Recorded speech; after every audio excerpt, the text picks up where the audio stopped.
let's continue on then with the first chapter in here called A Mirror to Reflect the Most Essential. The final instruction on the ultimate meaning from Longchen Rabjam. Longchen Rabjam is also well known as Longchenpa, and so you may be more familiar with that name. Ima, listen here, you fortunate yogis. We're off to a good start already. Okay, so again, I just want to highlight a few of the things out of this chapter. This one is a little bit longer than some of them in here, but not a real long one.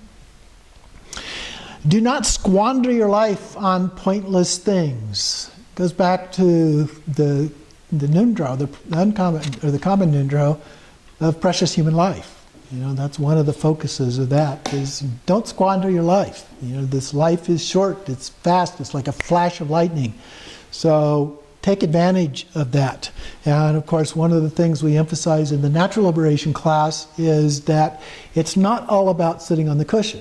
Sitting on the cushion is important, it's helpful, but it's about 24/7. It's about how you live your life. How do you find ways to apply what you're doing on the cushion the rest of the day and night? Okay? So that's the way you take advantage of it. So lamas and others don't have an advantage in terms of time the way we commonly think of it. They have no more than we do, 24/7.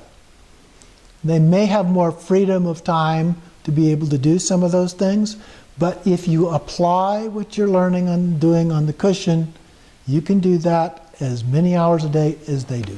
They also have other tasks and jobs that they have to do as well.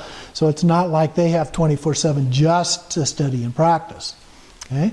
So you have to find ways of applying it. So that's important. It also points out in here to practice the essential meaning. So you want not to focus on the teacher or the words of the teacher.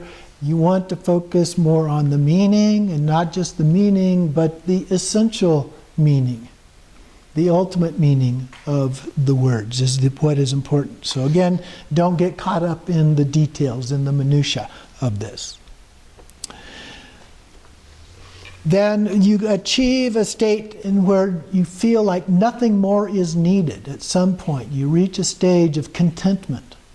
The Buddha used that word or something similar to that, of being contented with the way things are as they are.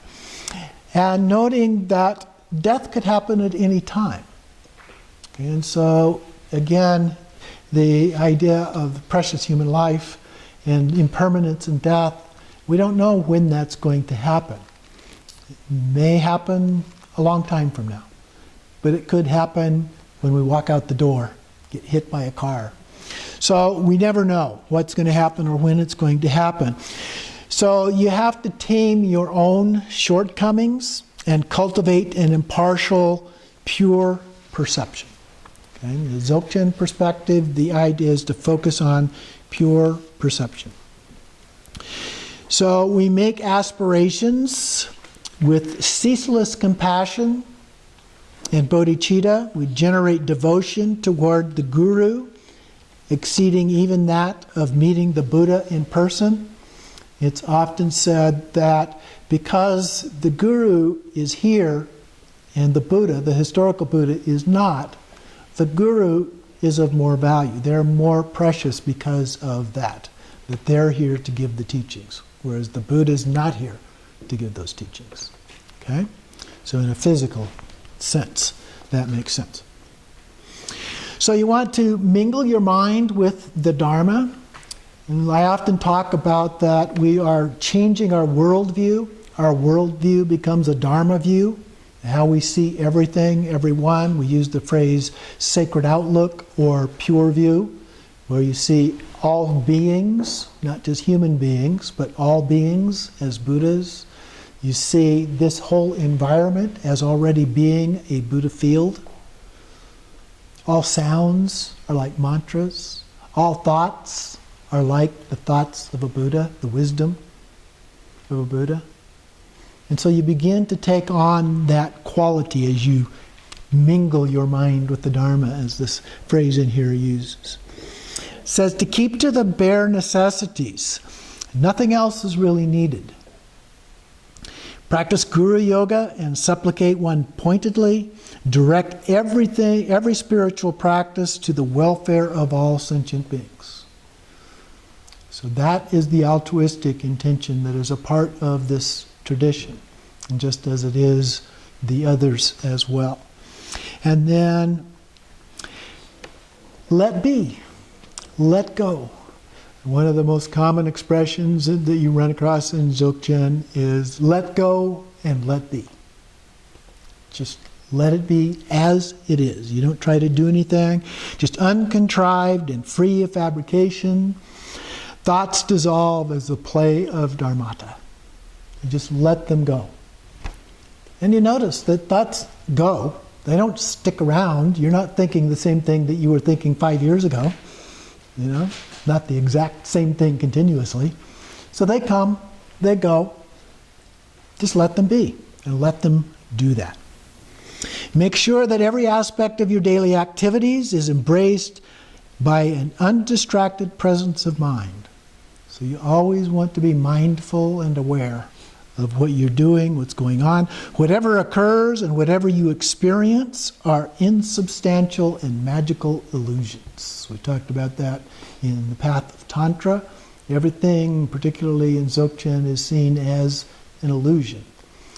Now, what we mean by an illusion is a little bit different than what we tend to mean when we use that word in the English language normally, but we see everything from that pure view point of view. You know, the fact that I'm looking at Jane and I see her as a Buddha or a Dakini doesn't mean that I'm deluded or that I'm seeing her differently than you're seeing her or anyone else sees her. But in my mind, I know that she's a Buddha and that she's a Dakini. Okay? And so there's a difference there. And that is the fact that I know that as opposed to just an ordinary person means that it's like an illusion. And especially for ordinary people, we see things as illusions. Well, there are many other analogies we can use for the word illusion. From the scientific point of view, I look out here and I see what appears to be a table made of wood that came at some point or other from a tree. Okay, is it the tree or is it the wood? So it's a little bit different.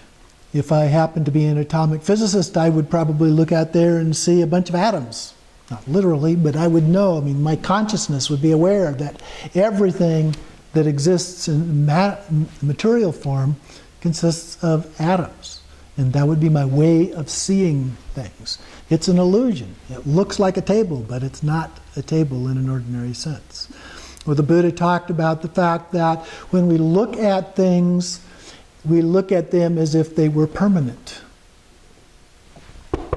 It's hard, it's solid, it appears like it's pretty permanent, but we know nothing lasts indefinitely.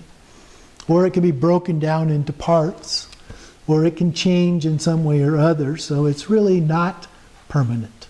It's an illusion that it looks like it's permanent. We just don't think about the change. But the more we begin to think about the change, we see that illusory nature of things. Okay, I could go on and on. We'll leave that one alone for now. At all times in every situation, make sure that whatever you do turns into the sacred Dharma and dedicate every virtuous action toward enlightenment. Okay?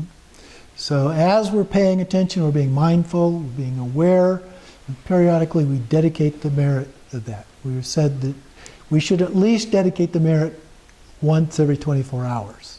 If you don't dedicate the merit, that merit is lost forever. So if you've done something that is of some benefit, and this is a way of reinforcing these things in your mind. You look at it from a Western psychological point of view. Just thinking about the things that you have done and making the effort as a form of generosity to dedicate that merit is a very beneficial thing to do psychologically. Okay? So you want to remember to do that. We're taking advantage not only of the ancient teachings, but of modern Western teachings as well. Question? If you're waiting till the end of the day, do you need to be specific about which things, or is it just a general? You talking about the dedication? Yes, I'm talking No. about the dedication. It could be general. You can do a very, very simple dedication. I dedicate the merit of this for the benefit of all sentient beings. That from this day. So you Yeah. don't have to indicate which things. Right. Yeah. But Or so- as a part of your regular practice. What you're dedicating is not only what you did in the practice, but everything that you did prior to that practice the previous day. So it could be a part of what you're already doing, but just think about it in a broader context. Okay? So the next chapter is Dzogchen Key Points by Tulku Urgyen Rinpoche. And this one is several pages long. I'll emphasize a few of these points. Our basic nature is essentially identical with the ground. That word, the ground, can be a little confusing sometimes. In Dzogchen, the ground refers to the basic essence of our consciousness, of our being. And we'll learn more about that as we go through and what that means. It has two basic aspects. One is primordial purity, and the second is spontaneous presence. The primordial purity refers to, in terms of practice, Trekcho, and the spontaneous presence refers to Togal. Okay? Mind's empty essence is related to the primordial purity. Its cognizant nature is linked to spontaneous presence. So that's more the manifestation aspect of things that manifest in your mind. Spontaneous presence literally means that which appears and is present by itself. Spontaneously appears. Okay? It includes deities as well as the Togal displays. We'll talk about the 4 visions of Togal later on. And the pure wisdom realms as well. So the Buddha fields and so forth. Those all are a part of that spontaneous presence. It also pertains to samsaric experiences. This life. All the things going on in this life. Things appear automatically. We don't need to imagine any of them, right? You don't have to imagine that you're sitting here in this class. You can tell you're sitting in this class. And it has to do with dualistic mind of sem, that Tibetan word SEM for the everyday mind.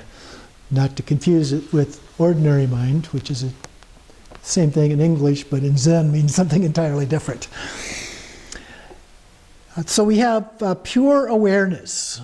Pure awareness, Rigpa, is also known as the kayas, the Buddha bodies, the bodies of a Buddha, the wisdoms and experience that is visible and yet insubstantial. It's a way that it is thought about. And you can see it but not grasp it. So it's like a rainbow. You can see a rainbow, but you can't grasp it in your hand. So after you first recognize your basic state of primordial purity, and this is what we do through the Trekcho practices, then we perfect its strength and attain stability, and our body turns into a rainbow of light. In the Togal, the ultimate is to have a rainbow body. So our body is transformed into some form of light. There are different forms of rainbow bodies, and we'll talk a little bit more about that. But that's the ultimate goal. And within this very body, your realization is equal to that of a Sambhogakaya. When you're in the rainbow body is a Sambhogakaya form. So deities are described as having bodies of light. When we visualize the deity, we describe the deity as a Sambhogakaya form or a light form. They're transparent like a rainbow. And the mansion that we visualize, most of the deity practices, at least the longer ones, include a mansion that they are inside of, and that's also in the same form, it's transparent light. the Buddha realms, this immaculate realms. But that is only how it appears from our point of view. Okay? From the deity's point of view, there is no such concept whatsoever. Okay? From the deity's point of view, it's beyond concepts. So there's no labels that you can attach to any experience that they have. Doesn't mean that they don't know things. They have discriminating wisdom. They can tell what those things are, but they're beyond the need to label and put those in terms of concepts. In Trekcho, we have the basic state of primordial purity that is pointed out to us, that you must recognize, and then you train in stabilizing that recognition. That's the basic practice of Trekcho. And then in the broader context, we begin with Nundro, and we follow that with the deity practices. We have the peaceful and wrathful deities, for example, and then we continue on in the training of Trekcho, and then later on in Togal. Now, typically in this tradition, we spend little or no time doing the other completion stage practices, the practices like Tumo and dream yoga, illusory body, all of those kinds of things. They are part of the Nyingma tradition. Now, Dzogchen is primarily, not exclusively, because it's practiced in all traditions, but it's primarily a Nyingma practice. And in the Nyingma tradition, they put little emphasis on those other special practices, completion stage practices that are often referred to as the 6 yogas of Naropa or Niguma.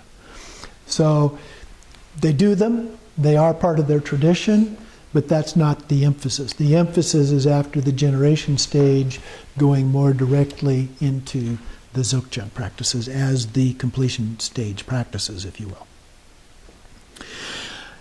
So after the dealing with the Nundro, we have the practices of development and completion stage practices. Trekcho means recognizing that our essence is primordially pure. Togal is recognizing at the same time that our natural display is spontaneously present. So we get to a point where those two come together and merge as one. It is insubstantial and devoid of any self-nature, the unity of primordial purity and spontaneous presence. We call the unity of Trekcho and Togal. So this is the path of liberation and the path of means, if you will, the two, Trekcho, Togal, and the natural displays of the peaceful and wrathful deities without having to wait for the bardo. So in Togal we have experiences, the visions include the visions of these deities. So you don't have to wait for the bardo to have those experiences. There's nothing more to train in or to purify during the bardo state.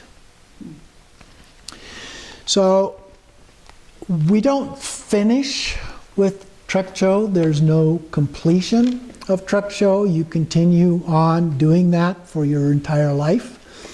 The nature of mind has to be recognized. On the other hand, you can master or accomplish Trekcho, but you don't stop doing it. You keep doing it at that level, day and night. Neither Trekcho or Togal is a formal meditation practice in the same way that other meditation practices are normally done. Trekcho simply means acknowledging your basic essence as being empty. Togal is the natural display that are spontaneously present. So it's simply recognizing those things. They're not our creation, nor do we create them by practicing. They happen by themselves. So Trekcho is recognizing our basic essence is primordially pure. Togal is recognizing the natural displays of this primordial purity are spontaneously present. And they are insubstantial. The 5 wisdoms are recognized as the 5 colored lights, the unity of primordial purity and spontaneous presence. The 5 colored lights are referred to in the Bardos as one of the first experiences that we have. So they become this indivisible unity, and a part of how we see things. So the practice lets whatever is already present within you become visible. So we begin to actually be able to see it. The deities in Togal are the same ones that will appear in the Bardo. So if the complete mandala has manifested during your life, no second mandala needs to appear in the Bardo state. Okay? Also mentions in here that there are many different levels of practices, the Mahayoga, Anu Yoga, Ati Yoga. Mahayoga will be the generation stage practices from the Nyingma system. Anu Yoga is the completion stage practices, and the Ati Yoga is Dzogchen. Okay? You can also base your Dzogchen practice on the Guru principles, since the enlightened master embodies everything. But there are various approaches. Always remember Trekcho, recognizing the nature of mind. It is the very core, the very heart of Dzogchen practice. And it says in the Bardo, yogis remain unafraid. Ordinary people become totally overwhelmed. Either you panic or you recognize them as your natural displays.